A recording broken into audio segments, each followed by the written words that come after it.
Imagina que un solo hombre, hace más de 3000 años, tuvo la audacia de mirar al cielo y decir: «Todos los dioses que adoráis no existen, solo existe uno». No era un filósofo griego, no era un profeta del desierto, era el faraón de Egipto, el país más poderoso del mundo antiguo, el señor de millones de súbditos, el gobernante de un imperio que se extendía desde las cataratas del Nilo hasta las costas del Mediterráneo.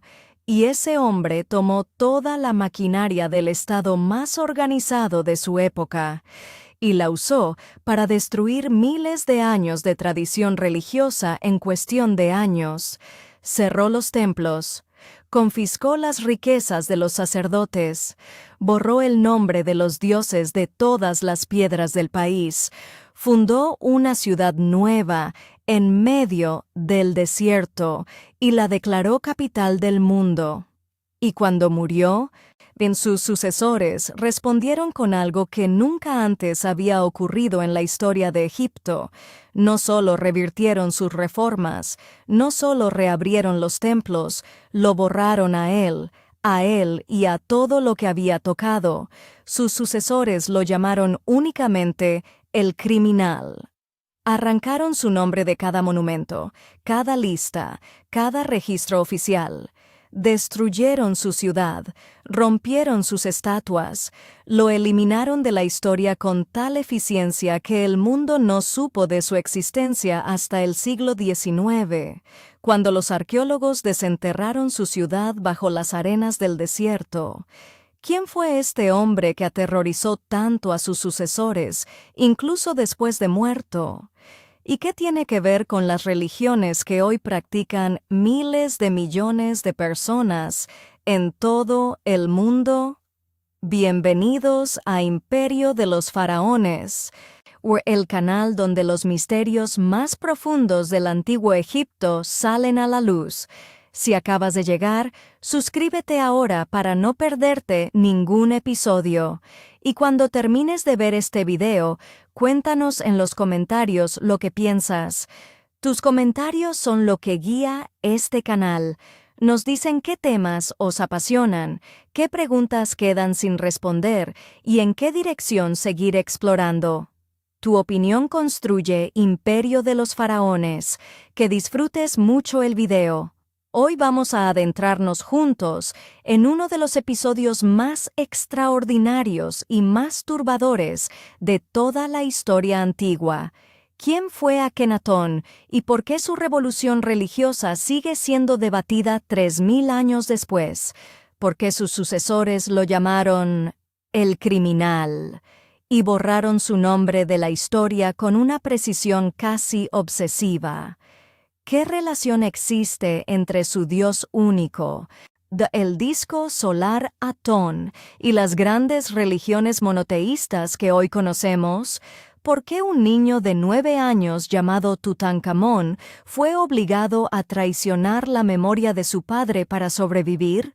¿Fue Akenatón un genio que se adelantó 3000 años a su tiempo, o un fanático que estuvo a punto de hundir la civilización más grande del mundo antiguo?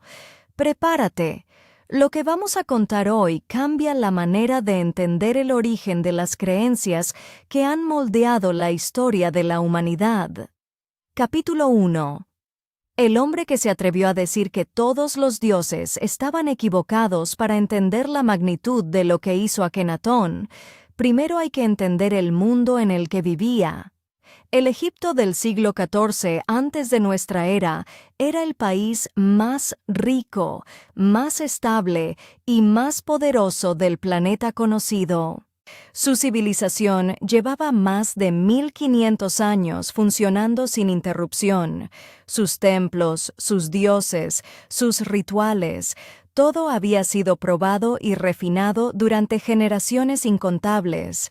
Y en el centro de todo ese sistema, los sacerdotes del dios Amón ocupaban una posición de poder que rivalizaba con la del propio faraón. Los templos de Amón eran inmensamente ricos. Sus sacerdotes controlaban tierras, comercio, recursos. tenían influencia en la política exterior, en la economía, en la vida cotidiana de millones de personas. El faraón era teóricamente un dios viviente, pero en la práctica, el poder real se compartía entre el trono y el clero. Fue en ese contexto donde subió al trono un joven príncipe llamado Amenhotep, el cuarto. Al principio su reinado parecía perfectamente normal, seguía las tradiciones, hacía las ofrendas, construía los templos, pero algo iba cambiando. Los primeros signos aparecieron en el arte. En los relieves de los primeros años del reinado comenzó a aparecer con más insistencia una imagen inusual, un disco solar del que surgían rayos que terminaban en manos humanas. Esas manos ofrecían el símbolo de la vida, el Ankh, a los seres que había debajo. No era un dios con forma humana, no era un animal sagrado, era solo luz, solo el sol. El dios que antes se llamaba Atón, el disco solar, empezó a crecer, a ganar espacio, a desplazar a los demás, y entonces, en el 5º o 6º año de su reinado, el faraón tomó la decisión que lo cambiaría todo. Cambió su propio nombre. Amenhotep significaba Amón está satisfecho. Era el nombre que le habían dado sus padres, el nombre que lo conectaba con la tradición. Lo abandonó y se llamó a sí mismo Akenatón, el que es útil a Atón, o según otra traducción, el resplandor de Atón.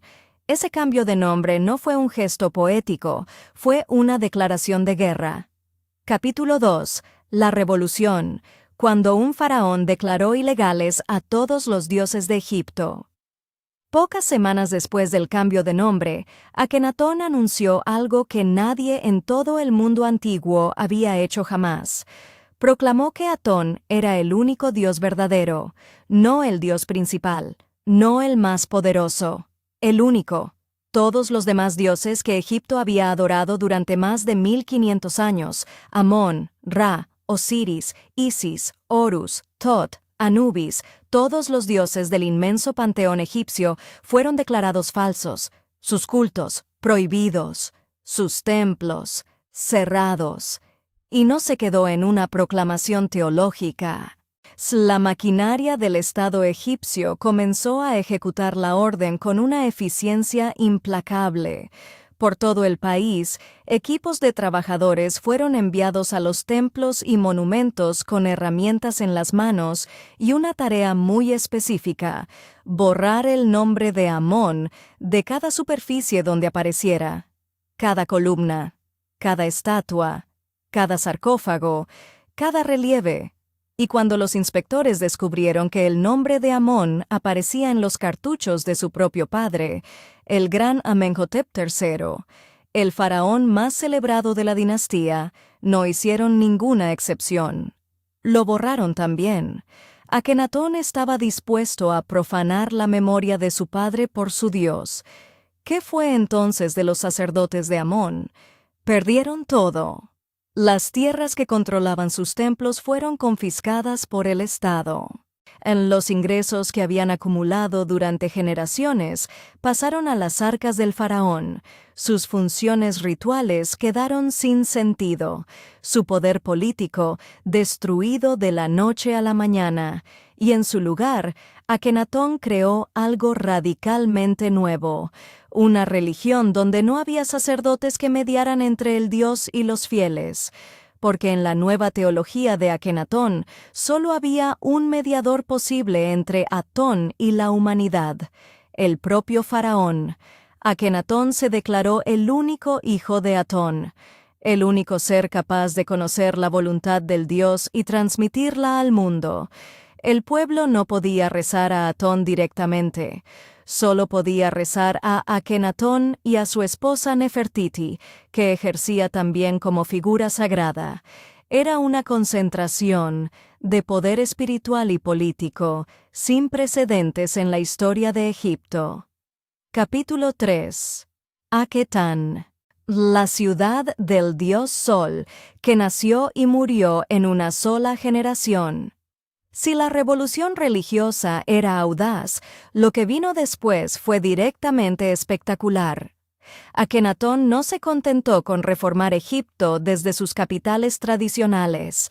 Las ciudades antiguas estaban cargadas de historia, de tradición, de los nombres y los templos de los dioses prohibidos. No eran suelo adecuado para la nueva religión. El faraón necesitaba una ciudad nueva, una ciudad construida desde cero, en tierra que nunca hubiera sido dedicada a ningún dios que no fuera Atón. Y según los textos que él mismo dejó, fue el propio Atón quien le señaló el lugar. Durante un viaje en barco por el Nilo, el faraón divisó una llanura en la orilla oriental del río, rodeada de acantilados, completamente virgen, sin templos, ni pueblos, ni historia previa. Allí, en el 6º año de su reinado, plantó las estelas que marcaban los límites de la nueva ciudad. La llamó Aketatón, el horizonte de Atón. Y en un plazo de apenas 3 o 4 años, en esa llanura desierta se levantó una ciudad completa. La velocidad de construcción fue posible gracias a una decisión pragmática. La mayor parte de los edificios se construyeron con ladrillo de adobe, no con piedra. Se recubrían de cal blanca para dar la apariencia de monumentalidad. Luego se decoraban con pinturas, relieves y detalles de fayenza y oro que creaban una sensación de riqueza y refinamiento. En el centro de la ciudad se alzaba el gran templo de Atón, un recinto enorme diferente a cualquier templo egipcio anterior. Estaba completamente abierto al cielo, sin techo. Porque el sol mismo era el objeto de culto y necesitaba llegar directamente a sus adoradores. Alrededor del templo se extendía la ciudad oficial, palacios, edificios administrativos, cuarteles militares, talleres de artistas, y hacia los bordes, los barrios residenciales donde vivían los artesanos, los funcionarios y los trabajadores que mantenían todo en funcionamiento. La ciudad llegó a albergar, según las estimaciones de los arqueólogos modernos, entre 20.000 y 50.000 habitantes en su momento de mayor esplendor. Una ciudad entera construida en el desierto en menos de una década. Una ciudad que existió por apenas un cuarto de siglo y que luego fue abandonada para siempre.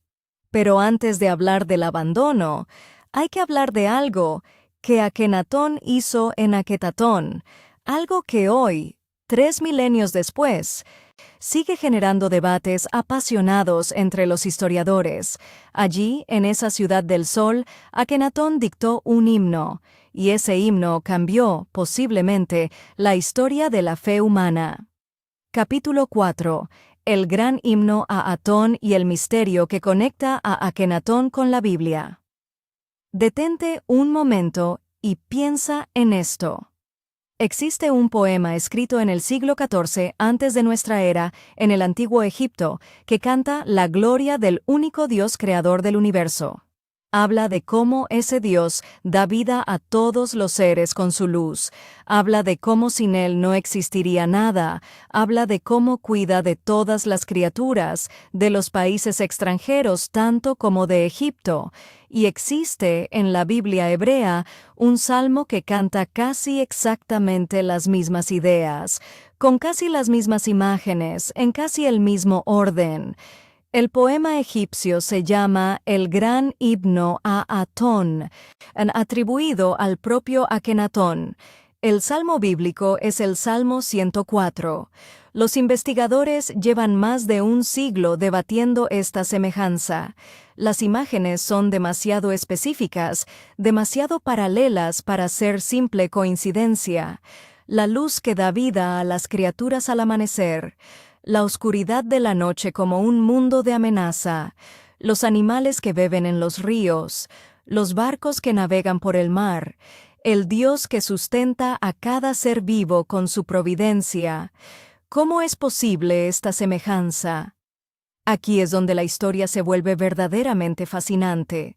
Existe una teoría, formulada entre otros por el gran Sigmund Freud en su obra Moisés y la religión monoteísta, que plantea una hipótesis radical: que el Moisés bíblico era en realidad un egipcio, posiblemente un seguidor o incluso un sacerdote de la religión de Akenatón, que después de la caída de la reforma del faraón, lideró a un grupo de creyentes fuera de Egipto, llevando consigo la idea del Dios único. En otras palabras, que el monoteísmo del judaísmo, del que nacerían el cristianismo y el islam, podría tener sus raíces en la revolución religiosa de Akenatón. Los historiadores serios son cautelosos con esta teoría. No existen evidencias arqueológicas directas que la confirmen. La cronología no encaja perfectamente. Las diferencias entre el ateísmo y el judaísmo son también enormes y significativas. El dios de Akenatón era impersonal, lejano, identificado con la luz solar física.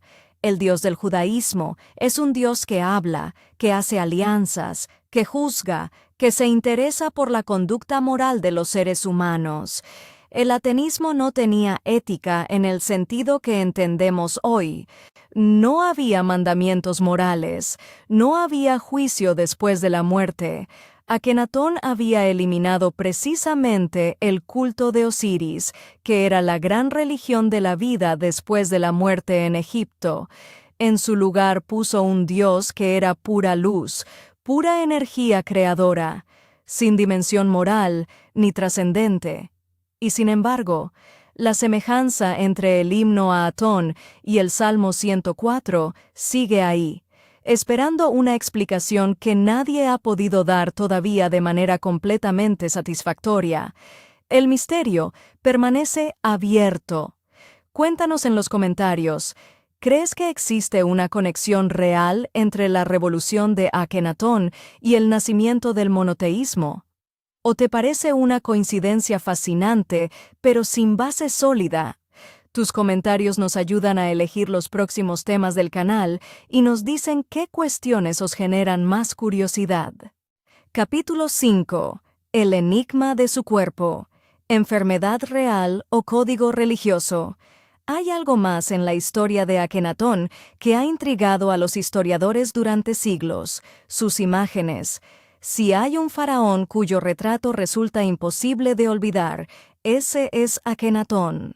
Mientras que sus predecesores aparecían siempre representados con cuerpos perfectos, atléticos, la viva imagen del poder físico, Akenatón se hizo retratar de una manera radicalmente diferente: un cráneo alargado y estrecho, un rostro fino con labios gruesos y una mandíbula prominente, un cuello extraordinariamente largo, hombros estrechos, un torso con características que podrían calificarse de andróginas, caderas anchas, un vientre prominente. La pregunta que los médicos y los historiadores llevan décadas discutiendo es simple: ¿eso era él en realidad? ¿O era un código visual deliberado? Hay quienes han propuesto diagnósticos médicos. El síndrome de Marfan explicaría la longitud del cuerpo y el rostro alargado. Otras hipótesis apuntan a trastornos hormonales que podrían haber dado al faraón un aspecto andrógino sin afectar su capacidad reproductiva, ya que Akenatón tuvo al menos 6 hijas con su esposa principal, Nefertiti. Los análisis de ADN de la momia de su hijo Tutankamón han revelado que la familia tenía problemas genéticos significativos, probablemente relacionados con generaciones de matrimonios entre parientes cercanos, algo común en la realeza egipcia. Tutankamón mismo sufría de varias malformaciones físicas y murió joven, pero la mayoría de los especialistas modernos se inclinan por una explicación diferente. El estilo artístico de Amarna, como se llama al arte producido durante el reinado de Akenatón, fue una revolución deliberada. Mientras que el arte egipcio clásico idealizaba el cuerpo humano siguiendo cánones rígidos heredados durante generaciones, Akenatón ordenó a sus artistas que representaran la realidad tal como era, que mostraran al ser humano en sus actividades cotidianas, con sus imperfecciones, con su dimensión doméstica y afectiva. Las escenas de Amarna son únicas en todo el arte egipcio. El faraón jugando con sus hijas, el faraón y Nefertiti besándose, la familia real bajo los rayos de Atón en momentos de ternura íntima. Y en cuanto a la apariencia andrógina del faraón, muchos investigadores creen que era una decisión teológica. Atón era el creador de todo, el ser que contenía en sí mismo tanto el principio masculino como el femenino. Al representarse a sí mismo con rasgos de ambos géneros, Akenatón se estaba declarando la imagen completa del dios, su encarnación total. No era un cuerpo enfermo lo que veían los egipcios en esas imágenes, era una declaración divina hecha en piedra y pintura. Capítulo 6. El colapso. Lo que Akenatón destruyó al construir su utopía. Pero mientras el faraón construía su ciudad del sol y componía sus himnos al único Dios, algo muy oscuro estaba ocurriendo en el resto del mundo.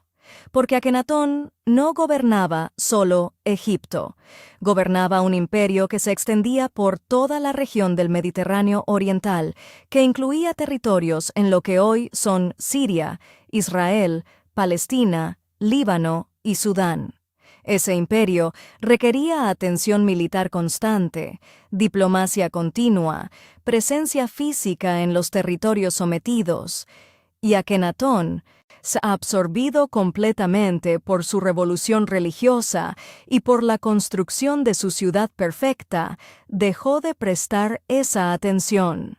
En el Museo Británico y en el Museo de El Cairo se conservan los archivos de Amarna, cientos de tablillas de arcilla en escritura cuneiforme, la lengua diplomática de la época, que son cartas enviadas por los gobernantes de los territorios vasallos al faraón. Esas cartas forman uno de los documentos más reveladores de toda la historia antigua. Son súplicas desesperadas. Los gobernadores leales a Egipto pedían ayuda militar con urgencia creciente. Los ataques de pueblos rivales se multiplicaban, las ciudades caían, los territorios se perdían. Los aliados del faraón eran atacados por sus enemigos, mientras Egipto miraba hacia otro lado, y las respuestas del faraón eran tardías, insuficientes o directamente inexistentes. Bajo Akenatón, Egipto no libró ni una sola campaña militar exterior, perdió influencia en Siria y en Canaán, perdió el prestigio que sus predecesores habían construido con décadas de victorias y diplomacia. El interior del país también sufría. La confiscación de las tierras de los templos había desestabilizado la economía local. Las redes comerciales que giraban alrededor de los santuarios religiosos quedaron interrumpidas. Los artesanos y los trabajadores que dependían de los templos perdieron sus medios de vida. El pueblo seguía adorando en secreto a los dioses prohibidos. Los arqueólogos que excavaron las casas de los barrios obreros de Aketatón encontraron casi en cada hogar pequeñas figurillas de los viejos dioses. Osiris, Bes, Taweret. La religión nueva era la religión del faraón. No era la religión del pueblo, y cuando el faraón murió, en circunstancias que todavía no están del todo claras, alrededor del año 1336 antes de nuestra era, el edificio entero que había construido comenzó a derrumbarse con una velocidad sorprendente. Capítulo 7. Tutankamón. el niño que fue obligado a traicionar a su padre. Aquí hay algo que el cine de aventuras y los documentales sobre Tutankamón generalmente no cuentan. Tutankamón era el hijo de Akenatón. Subió al trono con apenas unos 9 años. Era un niño rodeado de hombres poderosos que tenían sus propias agendas y que sabían exactamente cómo usar a ese niño para lograr sus objetivos. El visir Ay, el general Horemheb, los sacerdotes de Amón, que habían sobrevivido a la persecución y que ahora querían recuperar todo lo que habían perdido. En todos ellos confluyeron en la misma dirección. Había que deshacer la obra de Akenatón. Cuanto antes, cuanto más completamente, mejor. Y para ello necesitaban que el hijo del faraón hereje fuera el que pronunciara la condena. El primer acto fue el más simbólico y el más doloroso. El niño que se llamaba Tutankatón, imagen viviente de Atón, el nombre que le había dado su padre, cambió su nombre. Pasó a llamarse Tutankamón, imagen viviente de Amón. Su esposa, la princesa que se llamaba Anges-Empatón, hija de Akenatón y Nefertiti, también cambió su nombre. Pasó a llamarse Anges-Enamón. Con ese gesto, el hijo borraba públicamente el nombre del dios de su padre y declaraba la supremacía del dios al que su padre había perseguido. La capital volvió a Memphis y luego a Tebas. La ciudad de Aketatón fue abandonada.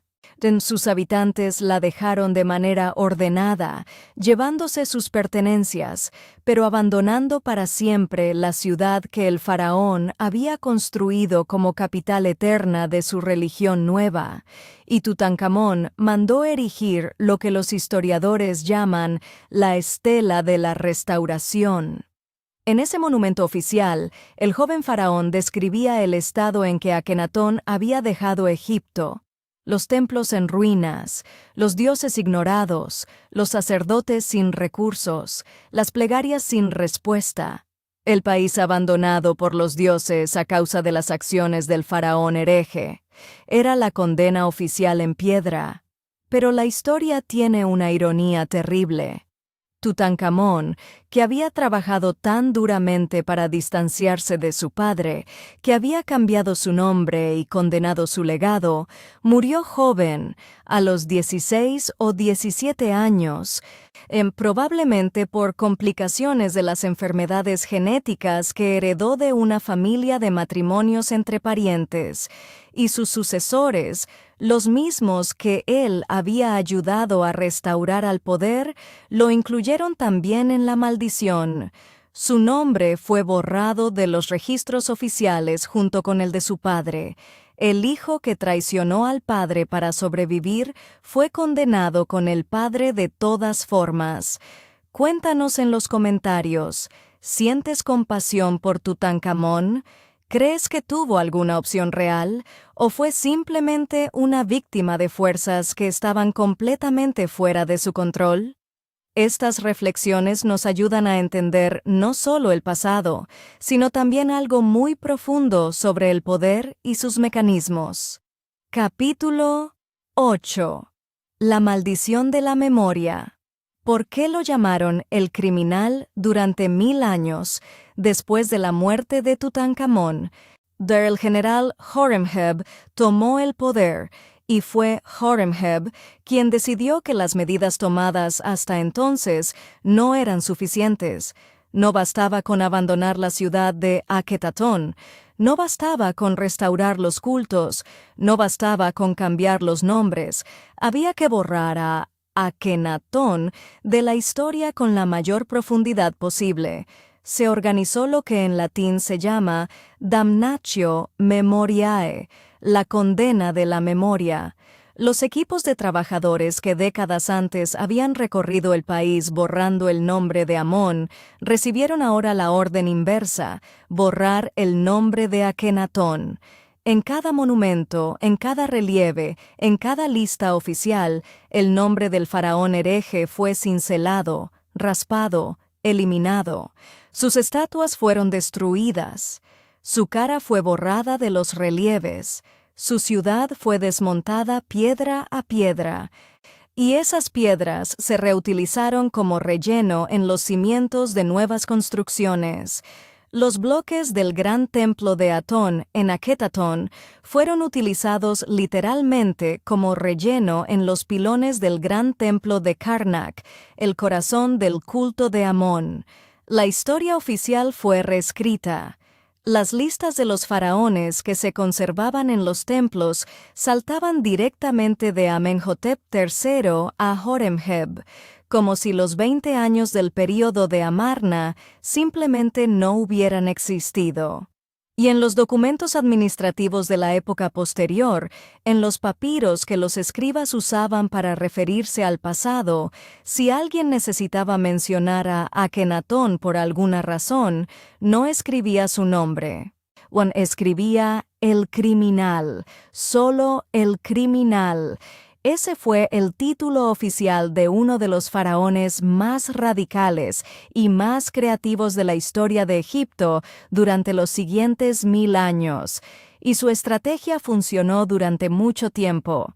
Cuando los primeros exploradores europeos comenzaron a estudiar sistemáticamente los monumentos egipcios en el siglo XIX, encontraron los registros de los reyes perfectamente ordenados, perfectamente continuos, sin ninguna laguna aparente. No había rastro de Akenatón, no había rastro de Nefertiti, no había rastro de Tutankamón. Fue la excavación del lugar de Amarna, el antiguo emplazamiento de Aketatón, a partir de la segunda mitad del siglo XIX, la que comenzó a revelar la historia oculta. Los bloques reutilizados en Karnak conservaban, al estar vueltos hacia adentro en los cimientos, los relieves y las inscripciones que los trabajadores de Horemheb no habían podido destruir. El criminal estaba volviendo a la vida después de 3000 años de silencio. Capítulo 9. Nefertiti, la mujer más poderosa de la historia antigua y su desaparición inexplicable. Ninguna historia de Akenatón está completa sin hablar de la persona que estuvo a su lado durante toda la revolución. Nefertiti. El nombre significa «la bella ha llegado», y el busto que de ella se conserva en el Museo Egipcio de Berlín, encontrado en las ruinas de Amarna en el año 1912, se ha convertido en una de las imágenes más reproducidas del arte antiguo en todo el mundo. Unos rasgos de simetría casi matemática, un cuello largo y elegante, una mirada que parece atravesar los 3000 años que nos separan de ella. Pero Nefertiti no era solo un rostro hermoso, era la segunda figura de poder más importante del reino, quizás la primera en ciertos momentos. En las representaciones artísticas de Amarna, Nefertiti aparece con una frecuencia y en unas posiciones que no tienen precedentes para ninguna reina egipcia anterior. No está detrás de su esposo, como era costumbre en el arte oficial. Está junto a él, del mismo tamaño, con la misma prominencia visual. En algunos relieves, aparece ella sola presidiendo rituales religiosos, una prerrogativa que normalmente correspondía exclusivamente al faraón. En la teología de Akenatón, la pareja real era inseparable como intermediaria entre el dios y la humanidad. Atón necesitaba tanto a Akenatón como a Nefertiti para manifestarse en el mundo. Eran dos aspectos del mismo poder sagrado. Pero entonces ocurrió algo extraordinario y todavía inexplicado. En el 12º año de su reinado, Nefertiti desapareció de los registros oficiales, simplemente dejó de aparecer en los monumentos, en los relieves, en los documentos administrativos. ¿Qué ocurrió? Los historiadores han propuesto varias teorías a lo largo de los años. La primera, y durante mucho tiempo la más aceptada, era que Nefertiti simplemente murió. El silencio de los registros se debería a su fallecimiento. algo no inusual, dado que la esperanza de vida en la antigüedad era considerablemente menor que la actual. Pero esta explicación tiene un problema. En el mismo período en que Nefertiti desaparece, aparece en los registros una figura misteriosa, un corregente, un faraón secundario que comparte el trono con Akenatón y que lleva el nombre de Nefer-Neferuatón. Y hay investigadores que han señalado que ese nombre es prácticamente idéntico a uno de los epítetos que Nefertiti usaba, que las representaciones artísticas de este misterioso corregente muestran una figura esbelta con características ambiguas desde el punto de vista del género. Que la corona que lleva este personaje es la misma que aparece en representaciones previas de Nefertiti. La hipótesis es audaz, que Nefertiti no murió, que se convirtió en corregente con un nombre masculino y gobernó Egipto como faraón junto a, o incluso en lugar de, su esposo en los últimos años del reinado de Amarna. Si esto es correcto, Nefertiti habría sido no solo la reina más poderosa de la historia de Egipto, sino la persona que, de facto, gobernó el país durante algunos de los años más turbulentos de su historia, y luego, cuando llegó la restauración, su nombre habría sido borrado con la misma eficiencia con que se borró el de Akenatón. El misterio de Nefertiti es uno de los más intrigantes de toda la arqueología del antiguo Egipto. Su momia no ha sido identificada con certeza. Su tumba, si es que tiene una, no ha sido encontrada. Su destino final después de la caída de Amarna permanece en las sombras. Una de las mujeres más célebres de la antigüedad sigue siendo, en lo esencial, un misterio. Capítulo 10. Genio o demente. El veredicto que la historia todavía no ha pronunciado.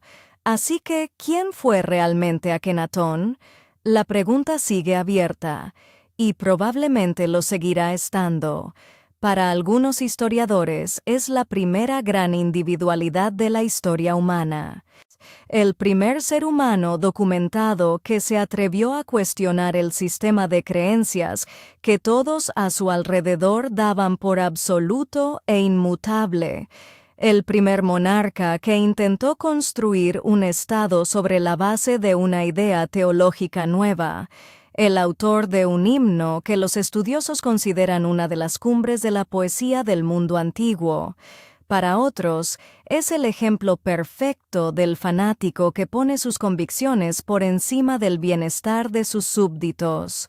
Un hombre tan absorto en su visión de lo que debía ser el mundo, que ignoró lo que el mundo realmente era, que destruyó una estructura social que funcionaba, que abandonó a sus aliados a merced de sus enemigos, que privó a su pueblo de las creencias que le daban sentido y consuelo, todo en nombre de una reforma que no sobrevivió ni una generación después de su muerte.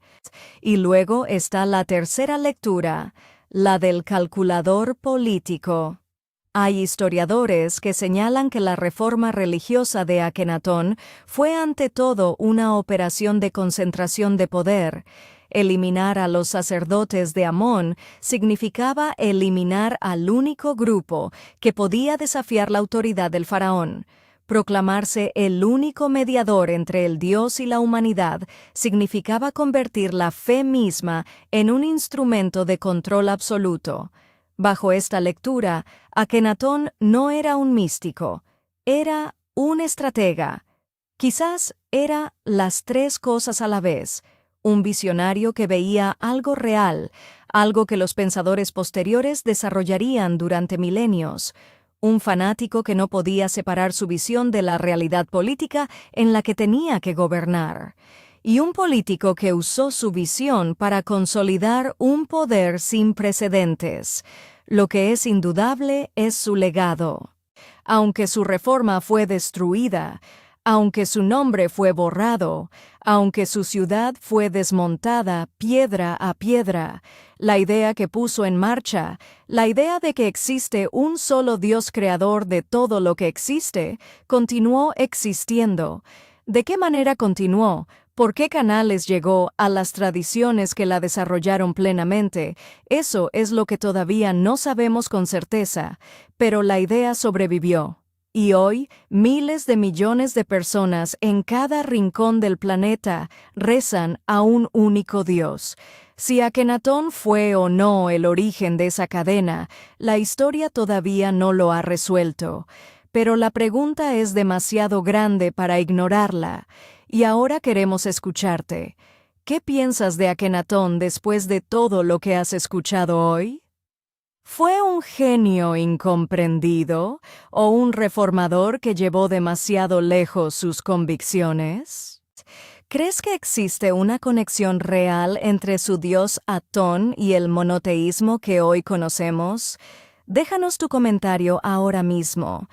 Cada opinión que compartes es una brújula para nosotros. Nos dice qué caminos explorar, qué preguntas os mueven de verdad, qué misterios del antiguo Egipto merecen un episodio propio. Si todavía no te has suscrito a Imperio de los Faraones, hazlo ahora. Cada semana traemos historias, misterios y revelaciones sobre la civilización que cambió el mundo para siempre. Los secretos del Nilo no tienen fondo. Seguimos excavando juntos. Hasta el próximo misterio.